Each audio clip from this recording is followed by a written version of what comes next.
ನಮಸ್ಕಾರ ವೀಕ್ಷಕರೇ, ಇವತ್ತಿನ ಬೆಳಗ್ಗೆ 3 ಬಿಗ್ ಬ್ರೇಕಿಂಗ್ ಜೊತೆಗೆ ನಾನು ನಿಮ್ಮ ಮುಂದೆ ಬಂದಿದ್ದೀನಿ. ಮೊದಲಿಗೆ ಬಿಗ್ ಬ್ರೇಕಿಂಗ್ ಇರೋದು ಬೆಂಗಳೂರಿನ ದಂಗಲ್ ಬಗ್ಗೆ.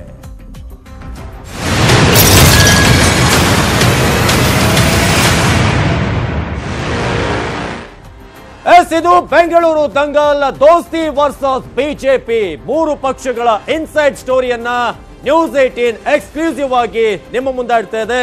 ಇದು ಬೆಂಗಳೂರು ದಂಗಲ್.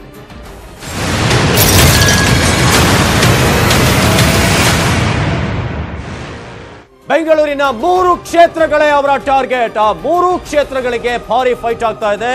ದೋಸ್ತಿ ಪಕ್ಷಕ್ಕೆ ಬಿಜೆಪಿ ಟಕ್ಕರ್ ಅನ್ನ ಕೊಡೋದಕ್ಕೆ ಈಗ ರೆಡಿ ಆಗಿದೆ. ಹಾಗಾದ್ರೆ ಆ 3 ಪಕ್ಷಗಳಲ್ಲಿ ಯಾವ ರೀತಿ ಆಗ್ತಿದೆ ಬನ್ನಿ ನೋಡ್ಕೊಂಡ್ ಬರೋಣ.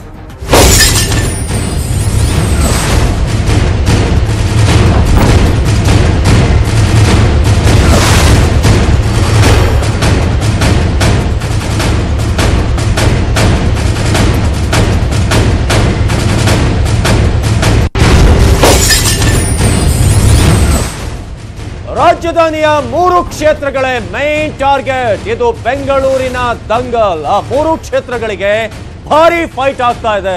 ಆ 3 ಕ್ಷೇತ್ರಗಳನ್ನ ತಮ್ಮದಾಗಿಸ್ಕೊಳ್ಬೇಕು ಅಂತ ಒಂದು ಕಡೆ ದೋಸ್ತಿ ಪಕ್ಷಗಳಿದ್ರೆ, ಇನ್ನೊಂದು ಕಡೆ ಬಿಜೆಪಿ ಯಾವುದೇ ಕಾರಣಕ್ಕೂ ದೋಸ್ತಿ ಪಕ್ಷಗಳಿಗೆ ಬಿಟ್ಕೊಡಬಾರದು. ಬೆಂಗಳೂರಿನ 3 ಕ್ಷೇತ್ರಗಳನ್ನ ಗೆದ್ದರೆ ಒಂದು ರೀತಿಯಾಗಿ ರಾಜ್ಯದಲ್ಲೇ ಒಂದು ದೊಡ್ಡ ಲಗಾಮು ನಮ್ಮ ಕೈಗೆ ಸಿಗುತ್ತೆ ಅನ್ನೋ ರೀತಿಯಾಗಿ ಆ 3 ಕ್ಷೇತ್ರಗಳಿಗೆ ಭಾರಿ ಫೈಟ್ ಆಗ್ತಾ ಇದೆ.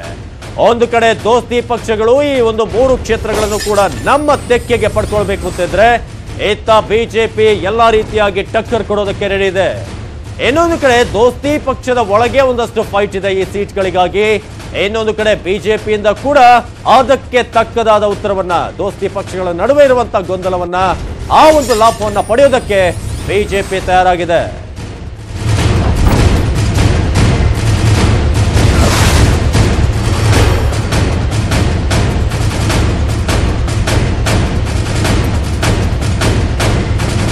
ಇನ್ನು ಉತ್ತರ ದಕ್ಷಿಣ ಕೇಂದ್ರಕ್ಕೆ ಯಾರು ಅನ್ನೋ ಒಂದು ಪ್ರಶ್ನೆ. ಒಂದ್ ಕಡೆ ದೋಸ್ತಿ ಪಕ್ಷಗಳಲ್ಲಿ ಯಾರೆಲ್ಲ ಲಾಭಿ ಮಾಡ್ತಿದ್ದಾರೆ ಅನ್ನೋದು, ಇನ್ನೊಂದು ಕಡೆ ಬಿಜೆಪಿಯಿಂದ ಅಖಾಡಕ್ಕೆ ಯಾರು ಇಳಿತಾರೆ ಈ 3 ಒಂದು ಕ್ಷೇತ್ರಗಳಲ್ಲಿ. 3 ಕೂಡ ಬಹಳ ಪ್ರತಿಷ್ಠಿತ ಕ್ಷೇತ್ರಗಳು. ನ್ಯೂಸ್ 18 ಬಿಗ್ ಎಕ್ಸ್ಕ್ಲೂಸಿವ್ ಇನ್ಸೈಡ್ ಸ್ಟೋರಿಯನ್ನ ಇವತ್ತಿನ ಬೆಳಗ್ಗೆ ನಿಮ್ಮ ಮುಂದೆ ಇಡ್ತಾ ಇದ್ದೀವಿ. ಯಾರ್ಯಾರು ದೋಸ್ತಿ ಪಕ್ಷಗಳಲ್ಲಿ ಲಾಬಿ ಮಾಡ್ತಿದ್ದಾರೆ ಈ 3 ಸೆಂಟರ್ಗಳ ಮೇಲೆ, ಅದೇ ರೀತಿಯಾಗಿ ಬಿಜೆಪಿಯಿಂದ ಯಾರು ಈ ಒಂದು ರಣಾಂಗಣದಲ್ಲಿ ಎಂಟ್ರಿಯನ್ನ ಪಡಿತಾರೆ. ಇದು news 18 big exclusive inside story.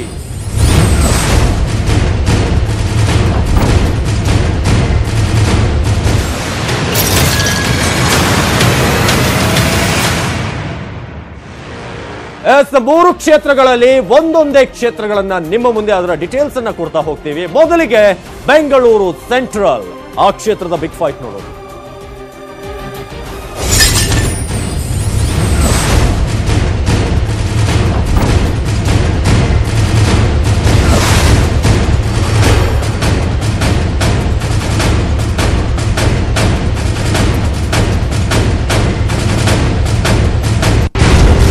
ರಾಜಧಾನಿಯ ಆ 3 ಕ್ಷೇತ್ರಗಳಲ್ಲಿ ಮೊದಲ ಕ್ಷೇತ್ರ ಬೆಂಗಳೂರು ಸೆಂಟ್ರಲ್.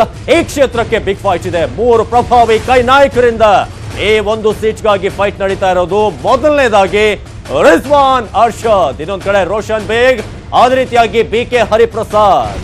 ಈ 3 ಘಟಾನುಘಟಿಗಳು ಬೆಂಗಳೂರು ಸೆಂಟ್ರಲ್ ಟಿಕೆಟ್ಗಾಗಿ ಈಗ ಬಿಗ್ ಫೈಟ್ ಅನ್ನು ನಡೆಸುವಂತಹ ಸಾಧ್ಯತೆ ಇದೆ. ಈ 3 ಜನರಲ್ಲಿ 3 ಘಟಾನುಘಟಿಗಳಲ್ಲಿ ಕೃಷ್ಣ ಬೈರೇಗೌಡರ ಮೂಲಕ ರಿಜ್ವಾನ್ ಅರ್ಷದ್ ಲಾಫಿಯನ್ನು ನಡೆಸುತ್ತಿದ್ದಾರೆ ಹಿರಿಯ ನಾಯಕರ ಮೂಲಕ. ಇನ್ನೊಂದು ಕಡೆ ರೋಷನ್ ಬೇಗ್ ಕಸರತ್ತು ಜೋರಾಗಿದೆ. ಇನ್ನು ಅಹಮದ್ ಪಟೇಲ್ ಮೂಲಕ ಹರಿಪ್ರಸಾದ್ ಅವರು ಲಾಫಿಯನ್ನ ನಡೆಸ್ತಾ ಇದ್ದಾರೆ. ಆ ರೀತಿಯಾಗಿ ಬೆಂಗಳೂರು ಸೆಂಟ್ರಲ್ ಕ್ಷೇತ್ರಕ್ಕೆ 3 ಜನ. ಇನ್ನೊಂದು ಕಡೆ ರೋಷನ್ ಬೇಗ್ಗೆ ಸಚಿವ ಜಮೀರ್ ಅಹಮದ್ ಅವರು ಅಲ್ಲಿ ವಿರೋಧವನ್ನು ವ್ಯಕ್ತಪಡಿಸಿದ್ದಾರೆ. ಆದ್ರೆ ರಿಜ್ವಾನ್ ಪರ ಮಾಜಿ ಸಿಎಂ ಸಿದ್ದರಾಮಯ್ಯನವರ ಬ್ಯಾಟಿಂಗ್ ಇದೆ. ಇನ್ನೊಂದು ಕಡೆ BK ಹರಿಪ್ರಸಾದ್ ಅವರಿಗೆ ಅಹಮದ್ ಪಟೇಲ್ ಅವರ ಬೆಂಗಾವಲಿದೆ. ಆ ಮೂಲಕ 3 ಜನರಲ್ಲಿ ಯಾರಿಗೆ ಫೈನಲಿ ಟಿಕೆಟ್ ಸಿಗುತ್ತೆ, ಜಾತಿ ಲೆಕ್ಕಾಚಾರದಲ್ಲೂ ಕೂಡ ಕೈಗೆ ಇದು ವರವಾಗುವಂತ ಕ್ಷೇತ್ರ.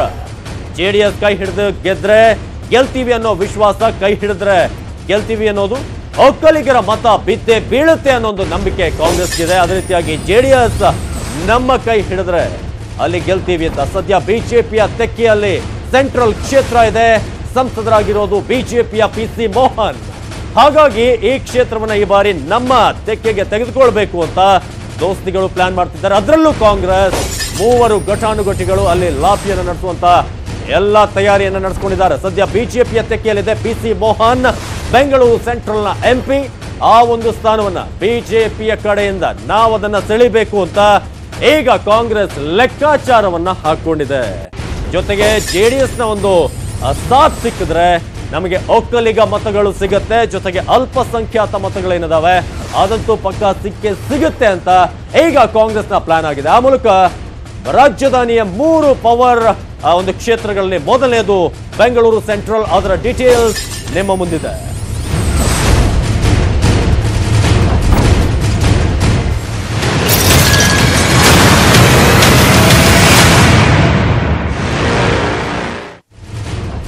ಮುಂದಿನ ಕ್ಷೇತ್ರ 3 ಕ್ಷೇತ್ರಗಳಲ್ಲಿ ಮುಂದಿನ ಕ್ಷೇತ್ರ ಇರೋದು ಬೆಂಗಳೂರು ಸೌತ್, ಬೆಂಗಳೂರು ದಕ್ಷಿಣ.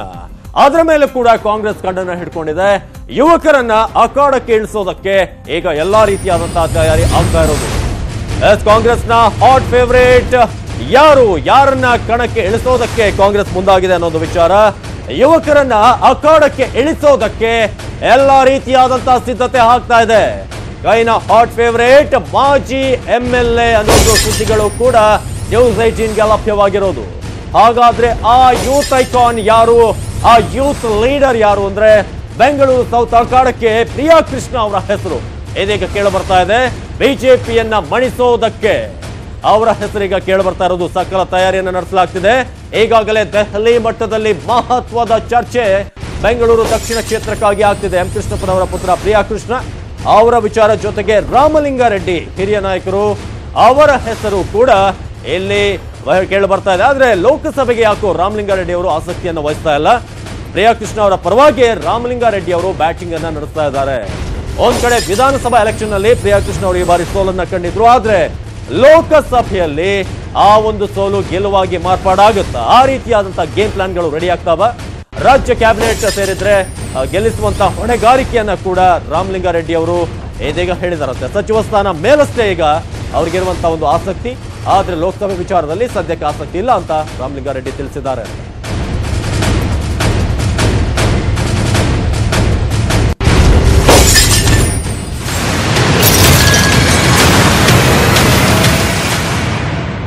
ಬೆಂಗಳೂರು ಸೆಂಟ್ರಲ್ ಆಯ್ತು, ಸೌತ್ ಆಯ್ತು. ಈಗ ಮುಂದಿನ ಸರದಿ ನಾರ್ತ್. ಬೆಂಗಳೂರು ಉತ್ತರದಲ್ಲಿ ಯಾವ ರೀತಿಯಾದಂತಹ ಫೈಟ್ ಇದೆ? ಬೆಂಗಳೂರು ಉತ್ತರ ಕ್ಷೇತ್ರದಲ್ಲಿ 3 ಫೈಟ್ ಇದೆ. ಆ 3 ಪಕ್ಷಗಳಲ್ಲಿ ಭಾರಿ ಪೈಪೋಟಿ ಇದೆ. ಆ 3 ಜನ ಯಾರು, 3 ಪಕ್ಷಗಳಿಂದ ಯಾರ್ಯಾರು ಅಲ್ಲಿ ಕಣದಲ್ಲಿ ಬರೋದಕ್ಕೆ ಈಗ ಕಣ್ಣಿಟ್ಟಿದ್ದಾರೆ ಅದನ್ನ ನೋಡೋದಾದ್ರೆ ಬೆಂಗಳೂರು ಉತ್ತರ ಕ್ಷೇತ್ರ ರಾಜಧಾನಿಯ 3 ಕ್ಷೇತ್ರಗಳಲ್ಲಿ 3ನೇ ಕ್ಷೇತ್ರ ಇದು. 3 ಪಕ್ಷಗಳಲ್ಲಿ ಭಾರಿ ಪೈಪೋಟಿ ಇದೆ. ಉತ್ತರದ ಮೇಲೆ ಕಣ್ಣಿಟ್ಟಿರೋದು ಯಾರ್ಯಾರು, ಯಾವ ಪಕ್ಷದವರು? ಮೊದಲನೇದಾಗಿ ಉತ್ತರದ ಮೇಲೆ ಕಣ್ಣಿಟ್ಟಿದ್ದಾರಂತೆ ದೇವೇಗೌಡ. ಆ ಮೂಲಕ ಒಂದ್ ಕಡೆ ನಾನು ನಿಲ್ತಾ ಇಲ್ಲ ಅಂತ ಹೇಳಿದ್ರು ಕೂಡ ನಾನು ಆಕಾಂಕ್ಷಿ ಅಂತ HM ರೇವಣ್ಣ ಅವರು ಕೂಡ ತಿಳಿಸಿದ್ದಾರೆ ಅಂತ. ಇನ್ನು ಹಾಲಿ ಸಂಸದ ಬಿಜೆಪಿಯ DV ಸದಾನಂದ ಗೌಡರಿಗೆ ನಿಧಾನವಾಗಿ ನಡುಕ ಶುರುವಾಗ್ತಿದೆ ಅಂತ ದೇವೇಗೌಡರು ಒಂದ್ ಕಡೆ ಕಣ್ಣಿಟ್ಟಿದ್ದಾರೆ ಅಂತ. ಇನ್ನು ಮೊಮ್ಮಗ ಪ್ರಜ್ವಲ್ ಅವರಿಗೆ HDD ಈಗ ತಮ್ಮ ಕ್ಷೇತ್ರವನ್ನ ಬಿಟ್ಕೊಟ್ಟಿದ್ದಾರೆ. ಆ ಮೂಲಕ ಒಂದು ವೇಳೆ ಸ್ಪರ್ಧಿಸೋದಾದ್ರೆ ಅಂತಿಮ ಕ್ಷಣದಲ್ಲಿ ಏನಾದ್ರೂ ನಿರ್ಧಾರ ಮಾಡಿದ್ರೆ ಗೌಡ್ರು ಅಲ್ಲಿ ನಿಲ್ಲುವಂತ ಸಾಧ್ಯತೆ ಹೆಚ್ಚಿದೆ. ಗೌಡ್ರ ಆಸೆಯಿಂದ ದೋಸ್ತಿ ದಂಗಲ್ ಶುರುವಾಗುವಂತ ಎಲ್ಲಾ ಚಾನ್ಸಸ್ ಇದೆ. ಯಾಕಂದ್ರೆ ಒಂದ್ ಕಡೆ HM ರೇವಣ್ಣ ನಾನು ಕೂಡ ಆಕಾಂಕ್ಷಿ ಅಂತ ಹೇಳ್ತಿದ್ದಾರೆ. ಗೌಡರ ಮನದಾಳದ ಬೆನ್ನಲ್ಲೇ ಸಾಕಷ್ಟು ವಿಚಾರಗಳ ಕಸರತ್ತುಗಳಾಗ್ತಿದ್ದಾವೆ, ನಾನು ಸ್ಪರ್ಧಿ ಅಂತ ಒಂದ್ ಕಡೆ HM ರೇವಣ್ಣ ಹೇಳ್ತಿದ್ದಾರೆ. ಆ ಮೂಲಕ ಗೌಡರ ಮನದಾಳದ ಬೆನ್ನಲ್ಲೇ ಕೈ ನಾಯಕನ ಕಸರತ್ತು ಆರಂಭ ಆಗಿದೆ. ದೋಸ್ತಿ ಪಕ್ಷಗಳಲ್ಲಿ ಮತ್ತೊಂದು ಸುತ್ತಿನ ಒಂದು ಮಿನಿ ವಾರ್ಗೆ ಒಂದು ದಾರಿ ಆಗ್ಬೋದು. ಸದ್ಯ ಉತ್ತರದ ಗುಟ್ಟನ್ನ ಗೌಡರು ಬಿಟ್ಕೊಟ್ಟಿಲ್ಲ. ದೋಸ್ತಿ ಪಕ್ಷದಲ್ಲೂ ಕೂಡ ಫೈನಲ್ ಆಗಿಲ್ಲ. ಬೆಂಗಳೂರು ನಾರ್ತ್ ನ ಟಿಕೆಟ್ ಕಾದು ನೋಡುವಂತ ತಂತ್ರಕ್ಕೆ ಹೊರೆ ಹೋಗಿದ್ದಾರೆ DVS. ಆ ಮೂಲಕ ಬೆಂಗಳೂರು ಉತ್ತರ ಏನಿದೆ ಒಂದ್ ರೀತಿಯಾಗಿ ದೊಡ್ಡ ಮಟ್ಟದ ಹೈಪ್ಗೆ ಒಂದ್ ರೀತಿ ಹೆಸರಾಗುವಂತ ಚಾನ್ಸಸ್ ಇದೆ. ನೀವು ನೋಡ್ತಾ ಇದ್ರಿ ಪ್ರತ್ಯೇಕವಾಗಿ ಬೆಂಗಳೂರು ದಕ್ಷಿಣ, ಬೆಂಗಳೂರು ಸೆಂಟ್ರಲ್, ಬೆಂಗಳೂರು ಉತ್ತರ ಯಾರ್ಯಾರ ಫೈಟ್ ಆಗ್ತಿದೆ. ಒಂದ್ ಕಡೆ ಬೆಂಗಳೂರು ದಕ್ಷಿಣಕ್ಕೆ ಪ್ರಿಯಾ ಕೃಷ್ಣ, ರಾಮಲಿಂಗಾರೆಡ್ಡಿ ಅವರ ಹೆಸರು ಕೇಳಿ ಬರ್ತಾ ಇದ್ರೆ. ಬೆಂಗಳೂರು ಸೆಂಟ್ರಲ್ಗೆ ರಿಜ್ವಾನ್ ಅರ್ಷದ್, BK ಹರಿಪ್ರಸಾದ್, ರೋಷನ್ ಬೇಗ್, ಅದೇ ರೀತಿಯಾಗಿ ಬೆಂಗಳೂರು ಉತ್ತರ ಏನಿದೆ ಅಲ್ಲಿ ಡಿ.ವಿ. ಸದಾನಂದ ಗೌಡರು ಬಿಜೆಪಿ ಕಡೆಯಿಂದ ನಿಲ್ಬಹುದು ಅನ್ನೋ ಚಾನ್ಸಸ್ ಆದ್ರೂ ಕೂಡ ಫೈನಲ್ ಆಗಿಲ್ಲ. ಇನ್ನೊಂದು ಕಡೆ ದೇವೇಗೌಡರು ಕೂಡ ಅದೇ ಕ್ಷೇತ್ರದಲ್ಲಿ ಒಂದು ವೇಳೆ ನಿತ್ರೆ ಈ ಬಾರಿ ಲೋಕಸಭಾದಲ್ಲಿ ನಿಲ್ಲೋದಿಲ್ಲ ಅಂತ ಹೇಳ್ತಿದ್ದಾರೆ ಸದ್ಯಕ್ಕೆ. ಆದ್ರೆ ರಾಜಕೀಯದಲ್ಲಿ ಕೊನೆ ಕ್ಷಣದವರೆಗೆ ಏನೂ ಕೂಡ ಹೇಳಲಿಕ್ಕೆ ಕಷ್ಟ. ಆ ರೀತಿಯಾಗಿ ಗೌಡ್ರು ಒಂದು ವೇಳೆ ನಿತ್ರೆ ಎಚ್.ಎಂ. ರೇವಣ್ಣ ಏನ್ ಮಾಡ್ತಾರೆ? ಯಾಕಂದ್ರೆ ಎಚ್.ಎಂ. ರೇವಣ್ಣ ನಾನು ಕೂಡ ನಿಲ್ತೀನಿ, ನನಗೂ ಆಸೆ ಇದೆ ಈ ಬಾರಿ ನಿಲ್ಲೋದಕ್ಕೆ ಅಂತ ಮಾತನಾಡ್ಕೋತಾ ಇದಾರಂತೆ. ಹಾಗಾದ್ರೆ ಒಂದು ವೇಳೆ ಗೌಡ್ರು ನಿತ್ರೆ ಏನಾಗ್ಬೋದು? ದೋಸ್ತಿಗಳ ನಡುವೆ ಮತ್ತೊಮ್ಮೆ ಒಂದ್ ರೀತಿಯಾದಂತ ಮಾತಿನ ಚಕಮಕಿ, ಒಳ ಸಮರ ಆಗುವಂತ ಎಲ್ಲಾ ಚಾನ್ಸಸ್ ಇದೆ. ಬೆಂಗಳೂರಿನ 3 ಕ್ಷೇತ್ರಗಳ ಬಗ್ಗೆ ನಿಮ್ಮ ಮುಂದೆ ಡೀಟೇಲ್ಸ್ ಅನ್ನು ನ್ಯೂಸ್ 18 ಎಕ್ಸ್ಕ್ಲೂಸಿವ್ ಆಗಿ ಇಟ್ಟಿದೆ.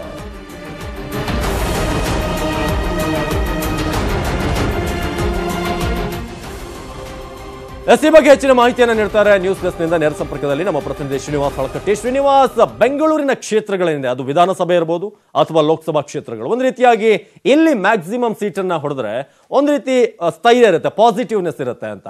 ಆದ್ರೆ ಯಾವ ರೀತಿ ಅಂತ ಲೆಕ್ಕಾಚಾರ ಈ ಲೋಕಸಭಾ ಎಲೆಕ್ಷನ್ಗಿದೆ ಅಂತ? ಅವಿನಾಶ್, ಈ ಬಾರಿಯ ಒಂದು ಲೋಕಸಭಾ ಚುನಾವಣೆ ಒಂದು ಬಹಳ ಕುತೂಹಲ ಮೂಡಿಸಿರ್ತಕ್ಕಂಥ ವಿಚಾರ ಅಂತ ಹೇಳ್ಬೋದು. ಈ ಚುನಾವಣೆ ಒಂದು ರೋಚಕತೆಯನ್ನು ಕೂಡ ಒಂದು ಕಾಯ್ದುಕೊಂಡಿದೆ ಅಂತ ಹೇಳ್ಬೋದು. ಪ್ರಮುಖವಾಗಿ ಬೆಂಗಳೂರಿನ 3 ಲೋಕಸಭಾ ಕ್ಷೇತ್ರಗಳೇನಿದೆ, ಈ 3 ಲೋಕಸಭಾ ಕ್ಷೇತ್ರಗಳಲ್ಲೇ ಒಂದು ಜಿದ್ದಾಜಿದ್ದಿಗೆ ಈ ಒಂದು ಕ್ಷೇತ್ರಗಳು ಕಾರಣ ಆಗ್ತವೆ ಅಂತ ಹೇಳ್ಬೋದು. ಪ್ರಮುಖವಾಗಿ 3 ಕ್ಷೇತ್ರಗಳಲ್ಲಿ, ಅದರಲ್ಲೂ ಕೂಡ ಬೆಂಗಳೂರು ಕೇಂದ್ರವನ್ನು ನೋಡಿದಾಗ ನಾವು ಬೆಂಗಳೂರು ಕೇಂದ್ರದಲ್ಲಿ ಕಾಂಗ್ರೆಸ್ನಲ್ಲೇ ಒಂದು 3 ಅಭ್ಯರ್ಥಿಗಳೀಗ ಸ್ಪರ್ಧೆಯಲ್ಲಿದ್ದಾರೆ. ಅಂದ್ರೆ JDS ನ ಒಂದು ಸಪೋರ್ಟ್ ಸಿಕ್ಕಿದೆ, ಅದರಲ್ಲಿ ನಾವು ಗೆಲ್ತೀವಿ ಅಂತಕ್ಕಂಥ ಒಂದು ವಿಶ್ವಾಸ ಇದೀಗ ಕಾಂಗ್ರೆಸ್ ನಾಯಕರಲ್ಲಿ ಬಂದಿದೆ. ಹೀಗಾಗಿ ಟಿಕೆಟ್ಗಾಗಿ ಬಹಳ ಒಂದು ಕಸರತ್ತನ್ನು ನಡೆಸಿದ್ದಾರೆ. ಒಂದು ಕಡೆ PC ಮೋಹನ ಹಾಲಿ ಸಂಸದರು ಏನಿದ್ದಾರೆ ಬೆಂಗಳೂರು ಕೇಂದ್ರದ್ದು, ಇವರ ಒಂದು ಗೆಲುವು 50-50 ಅಂತಕ್ಕಂಥ ಮಾತುಗಳು ಇದೀಗ ಬಿಜೆಪಿ ವಲಯದಲ್ಲಿ ಕೇಳಿ ಬರ್ತಾ ಇದೆ. ಬಿಜೆಪಿಯಲ್ಲಿ ಆಂತರಿಕವಾಗಿ ಏನೋ ಒಂದು ಸಮೀಕ್ಷೆಯನ್ನು ಮಾಡಲಾಗಿದೆ. ಈ ಸಮೀಕ್ಷೆಯಲ್ಲೂ ಕೂಡ ಒಂದು PC ಮೋಹನ್ ಅವರ ಗೆಲುವು 50-50 ಅಂತಕ್ಕಂಥ ಒಂದು ಮಾಹಿತಿ ಲಭ್ಯವಾಗಿದೆ. ಆ ಒಂದು ಕಾರಣವನ್ನು ಅರಿತಿರ್ತಕ್ಕಂತಹ ಒಂದು ಕಾಂಗ್ರೆಸ್ ಮುಖಂಡರು ಕೇಂದ್ರದಲ್ಲಿ ಒಂದು ನಾವು ಸ್ಪರ್ಧೆ ಮಾಡಲೇಬೇಕು ಅಂತಕ್ಕಂಥ ಒಂದು ಪೈಪೋಟಿ ನಡೆಸಿದ್ದಾರೆ. ರಾಜ್ಯದ ಮುಖಂಡರಾಗಿರ್ಬೋದು, ಹೈಕಮಾಂಡ್ ಮೂಲಕ ಕೂಡ ತಮ್ಮ ಒಂದು ಪ್ರಭಾವವನ್ನು ಬೀರೋದ್ರ ಮೂಲಕ ಟಿಕೆಟ್ ಅನ್ನ ಗಿಟ್ಟಿಸಿಕೊಳ್ಬೇಕು ಅಂತಕ್ಕಂಥ ಒಂದು ಅಭಿಪ್ರಾಯ ಕೂಡ ಅವರು ಬಂದಿದ್ದಾರೆ. ಅದರಲ್ಲಿ ಪ್ರಮುಖವಾಗಿ ಮಾಜಿ ಸಚಿವ ಶಾಸಕ ರೋಷನ್ ಬೇಗ್ ಆಗಿರ್ಬೋದು, MLC ರಿಜ್ವಾನ್ ಅರ್ಷದ್ ಆಗಿರ್ಬೋದು, ಮತ್ತು ಸಂಸದ BK ಹರಿಪ್ರಸಾದ್ ಆಗಿರ್ಬೋದು, ಈ 3 ಜನ ಕೂಡ ನಮಗೆ ಬೇಕು ಟಿಕೆಟ್ ಅಂತಕ್ಕಂಥ ಒಂದು ಒತ್ತಡವನ್ನ ಕಾಂಗ್ರೆಸ್ ಮುಖಂಡರ ಮೇಲೆ ತರ್ತಾ ಇದ್ದಾರೆ. ಒಂದು ವೇಳೆ ನಾವು JDS ಜೊತೆ ಮೈತ್ರಿ ಆಗಿದ್ದೇ ಆದಲ್ಲಿ ನಾವು ಬೆಂಗಳೂರು ಕೇಂದ್ರದಿಂದ ಈಸಿಯಾಗಿ ನಾವು MP ಆಗಿ ಲೋಕಸಭೆಯಲ್ಲಿ ಕೂತ್ಕೋಬಹುದು ಅಂತಕ್ಕಂಥ ಒಂದು ವಿಶ್ವಾಸ ಈ ನಾಯಕರಲ್ಲಿದೆ. ಅಲ್ಲಿ ಜಾತಿ ಲೆಕ್ಕಾಚಾರಗಳನ್ನು ನೋಡಿದಾಗಲೂ ಕೂಡ ಒಂದು ಪರಭಾಷಿಕರ ಸಂಖ್ಯೆ ಜಾಸ್ತಿ ಆಗಿದೆ. ತಮಿಳಿಗರಾಗಿರ್ಬೋದು, ತೆಲುಗರಾಗಿರ್ಬೋದು, ಮತ್ತು ಹಿಂದುಳಿದ ವರ್ಗಗಳಾಗಿರ್ಬೋದು, ಮತ್ತು ದಲಿತ ಸಮುದಾಯದ ಆಗಿರ್ಬೋದು. ಜೊತೆಗೆ JDS ಸಪೋರ್ಟ್ ಸಿಕ್ಕಿದ್ದೇ ಆದಲ್ಲಿ ಒಕ್ಕಲಿಗ ಸಮುದಾಯದ ಓಟುಗಳು ನಮಗೆ ಬರುತ್ತೆ. ಹೀಗಾಗಿ ನಮ್ಮ ಗೆಲುವು ಬಹಳ ಸುಲಭ ಆಗುತ್ತೆ ಅನ್ನೋ ಒಂದು ಕಾರಣಕ್ಕೆ ನಾನೇ ಸ್ಪರ್ಧೆ ಮಾಡಬೇಕು ಅಂತಕ್ಕಂಥ ಒಂದು ಹಠವನ್ನು ಹಿಡಿದಿದ್ದಾರೆ. ಜೊತೆಗೆ ಆ ನಿಟ್ಟಿನಲ್ಲಿ ಒಂದು ಲಾಬಿಯನ್ನು ಕೂಡ ಮಾಡಿದ್ದಾರೆ. ಕಳೆದ ಬಾರಿ ರಿಜ್ವಾನ್ ಅರ್ಷದ್ ಅವರು ಏನು ಅಲ್ಲಿ ಸ್ಪರ್ಧೆ ಮಾಡಿದ್ರು, ಸ್ಪರ್ಧೆ ಮಾಡತಕ್ಕಂಥ ಸಂದರ್ಭದಲ್ಲಿ ಎಲ್ಲೋ ಒಂದ್ ಕಡೆ ಕೇಂದ್ರದಲ್ಲಿ ಪ್ರಭಾವಿ ಮುಖಂಡರಾಗಿ ಬೆಳೀತಾರೆ ಅಂತಕ್ಕಂಥ ಒಂದು ಕಾರಣದಿಂದಾಗಿನೇ ರೋಷನ್ ಬೇಗ್ PC ಮೋಹನ್ಗೆ ಆಂತರಿಕವಾಗಿ ಸಪೋರ್ಟ್ ಮಾಡಿದ್ರು, ರಿಜ್ವಾನ್ ಅರ್ಷದ್ ಸೋಲಿಸಿರುವಂತಕ್ಕಂಥ ಮಾತುಗಳಿದೆ. ಹೀಗಾಗಿ ಈ ಬಾರಿ ಏನಾದ್ರು ರೋಷನ್ ಬೇಗ್ ಅಲ್ಲಿ ಕ್ಯಾಂಡಿಡೇಟ್ ಆಗಿದ್ರೆ ಜಮೀರ್ ಅಹಮದ್ ಅವರೇ ಅವ್ರನ್ನ ಸೋಲಿಸ್ತಾರೆ ಅಂತಕ್ಕಂಥ ಮಾತುಗಳು ಕೂಡ ಇದೆ. ಹೀಗಾಗಿ BK ಹರಿಪ್ರಸಾದ್ ಅವರು ಗುಜರಾತ್ನ ಉಸ್ತುವಾರಿ ಆಗಿದ್ರು. ಗುಜರಾತ್ನ ಉಸ್ತುವಾರಿ ಆಗಿರ್ತಕ್ಕಂಥ ಸಂದರ್ಭದಲ್ಲಿ ಅಹಮದ್ ಪಟೇಲ್ ಅವರ ಜೊತೆಗೆ ಒಂದು ಉತ್ತಮವಾಗಿರ್ತಕ್ಕಂಥ ಸಂಬಂಧವನ್ನು ಕೂಡ ಅವರು ಹೊಂದಿದ್ರು. ಹೀಗಾಗಿ ಅಹಮದ್ ಪಟೇಲ್ ಅವರ ಒಂದು ಸಂಬಂಧವನ್ನ, ಅವರ ಒಂದು ಪ್ರಭಾವವನ್ನು ಬಳಸ್ಕೊಂಡ್ಬಿಟ್ಟು ನಾನು ಕ್ಯಾಂಡಿಡೇಟ್ ಆಗಬಹುದು ಅಂತಕ್ಕಂಥ ಒಂದು ವಿಶ್ವಾಸ ಅವರಲ್ಲಿದೆ. ಜೊತೆಗೆ ರಿಜ್ವಾನ್ ಅರ್ಷದ್ ಯೂತ್ ಆಗಿದ್ದಾರೆ ಮತ್ತು ಕೃಷ್ಣ ಬೈರೇಗೌಡರಿಗೆ ಆಪ್ತರಾಗಿದ್ದಾರೆ. ಜೊತೆಗೆ ರಾಹುಲ್ ಗಾಂಧಿ ಅವರ ಒಂದು ಟೀಮ್ ಅಲ್ಲಿ ಗುರುತಿಸಿಕೊಂಡಿದ್ದಾರೆ. ಹೀಗಾಗಿ ನಾನೇನಾದ್ರೂ ಪ್ರಯತ್ನ ಪಟ್ಟರೆ ರಾಹುಲ್ ಗಾಂಧಿ ಅವರ ಮುಖಾಂತರ ನಾನು ಟಿಕೆಟ್ ತರಬಹುದು ಅಂತಕ್ಕಂಥ ಒಂದು ವಿಶ್ವಾಸ ಇದೆ. ಹೀಗಾಗಿ ಕಾಂಗ್ರೆಸ್ ನಲ್ಲಿ ಒಂದು ಕ್ಷೇತ್ರ 3 ಕೈಗಳ ಒಂದು ಸ್ಪರ್ಧೆಯಲ್ಲಿರೋದು ಸಾಕಷ್ಟು ರೋಚಕತೆಯನ್ನು ಕಾದುಕೊಂಡಿದೆ. ಆದ್ರೆ ಈ ಒಂದು ಸ್ಪರ್ಧೆ ಬಿಜೆಪಿಯಲ್ಲಿ ಇಲ್ಲ ಅಂತ ಹೇಳ್ಬೋದು ಅವಿನಾಶ್. ಜೊತೆಗೆ ನಾವು ಬೆಂಗಳೂರು ದಕ್ಷಿಣಕ್ಕೆ ಬಂದಿದ್ದೇ ಆದಲ್ಲಿ ಅಲ್ಲಿ ಅನಂತ್ ಕುಮಾರ್, ಬಿಜೆಪಿಯ ಭದ್ರಕೋಟೆ ಒಂದು ಬೆಂಗಳೂರು ದಕ್ಷಿಣ ಲೋಕಸಭಾ ಕ್ಷೇತ್ರ ಅಂತ ಹೇಳ್ಬೋದು. ಆದ್ರೆ ಎಲ್ಲೋ ಒಂದು ಕಡೆ ಅನಂತ್ ಕುಮಾರ್ ಅವರ ನಿಧನದ ಹಿನ್ನೆಲೆಯಲ್ಲಿ ಆ ಒಂದು ಕ್ಷೇತ್ರ ಕೂಡ ಒಂದು ಸಾಕಷ್ಟು ಕುತೂಹಲವನ್ನು ಮೂಡಿಸಿದೆ. ಒಂದು ವೇಳೆ ಅನಂತ್ ಕುಮಾರ್ ಅವರ ಪತ್ನಿ ತೇಜಸ್ವಿ ಅನಂತ್ ಕುಮಾರ್ ಅವರ ಏನಾದರೂ ಅಲ್ಲಿ ಕ್ಯಾಂಡಿಡೇಟ್ ಆಗಿದ್ದೆ ಆದಲ್ಲಿ ಅವರ ಗೆಲುವು ಒಂದು ಸುಲಭ ಅಂತಕ್ಕಂಥ ಒಂದು ಮಾತುಗಳು ಕೂಡ ರಾಜ್ಯ ರಾಜಕೀಯ ವಲಯದಲ್ಲಿ ಕೇಳಿ ಬರ್ತಾ ಇದೆ. ಹೀಗಾಗಿ ಅದೇ ಅವರಿಗೆ ಒಂದು ಸ್ಪರ್ಧೆ ಕೊಡ್ತಕ್ಕಂಥ ಅಭ್ಯರ್ಥಿಯನ್ನು ಯಾರನ್ನು ಹುಡುಕಬೇಕು ಅಂತಕ್ಕಂಥ ಕಾಂಗ್ರೆಸ್ ಸರ್ಚ್ ನಡೆದಿರ್ತಕ್ಕಂಥ ಈ ಒಂದು ಸಂದರ್ಭದಲ್ಲಿ ಮಾಜಿ ಶಾಸಕ ಪ್ರಿಯಾ ಕೃಷ್ಣ ಅವರು ಬಂದಿದ್ದಾರೆ. ಅಂದ್ರೆ ಪ್ರಿಯಾ ಕೃಷ್ಣ ಅವರು ಒಂದು ಯುವಕರಾಗಿದ್ದಾರೆ. ಹೀಗಾಗಿ ಬೆಂಗಳೂರು ದಕ್ಷಿಣ ಲೋಕಸಭಾ ಕ್ಷೇತ್ರದ ಕೂಡ ಯುವ ಮತದಾರರ ಸಂಖ್ಯೆ ಜಾಸ್ತಿ ಇದೆ. ಜೊತೆಗೆ ರಾಮಲಿಂಗಾರೆಡ್ಡಿ ಅವರ ಒಂದು ಸಪೋರ್ಟ್ ಏನಾದರೂ ಪ್ರಿಯಾ ಕೃಷ್ಣ ಸಿಕ್ಕಿದ್ದೇ ಆದಲ್ಲಿ, ಜೊತೆಗೆ ದೇವೇಗೌಡರ ಒಂದು ಕೃಪಾಶೀರ್ವಾದ ಪ್ರಿಯಾ ಕೃಷ್ಣರ ಮೇಲೆ ಬಿದ್ದಿದ್ದೇ ಆದಲ್ಲಿ ಪ್ರಿಯಾ ಕೃಷ್ಣ ಅವರು ಈಸಿಯಾಗಿ ಗೆಲ್ತಾರೆ ಅಂತಕ್ಕಂಥ ಒಂದು ಮಾತುಗಳು ಕೂಡ ಕೇಳಿ ಬರ್ತಾ ಇದೆ. ಅಂದ್ರೆ ಅಲ್ಲಿ ಡಿಮ್ಯಾಂಡ್ ಇರೋದು ರಾಮಲಿಂಗಾರೆಡ್ಡಿ ಅವರದು, ನನ್ನ ಸಚಿವ ಮಾಡಿದ್ದಾಗಿದ್ದಿಲ್ಲ, ನನ್ನ ಮಂತ್ರಿಯನ್ನಾಗಿ ಮಾಡಿದ್ರೆ ನಾನು ಪ್ರಿಯಾ ಕೃಷ್ಣವನ್ನು ಗೆಲ್ಲಿಸ್ಕೊಂಡು ಬರ್ತೀನಿ ಅಂತಕ್ಕಂಥ ಒಂದು ಮಾತನ್ನು ಅವರು ಕಾಂಗ್ರೆಸ್ ಮುಖಂಡರಿಗೆ ಹೇಳಿದ್ದಾರೆ. ಹೀಗಾಗಿ ಅವ್ರ ಸಪೋರ್ಟ್ ಸಿಕ್ಕಿದ್ದೇ ಆದಲ್ಲಿ ಪ್ರಿಯಾ ಕೃಷ್ಣ ಅವರು ಗೆಲ್ತಾರೆ ಅಂತಕ್ಕಂಥದ್ದು. ಆದ್ರೆ ತೇಜಸ್ವಿನಿ ಅನಂತ್ ಕುಮಾರ್ ಅವರ ಒಂದು ವರ್ಚಸ್ಸು ಎಸ್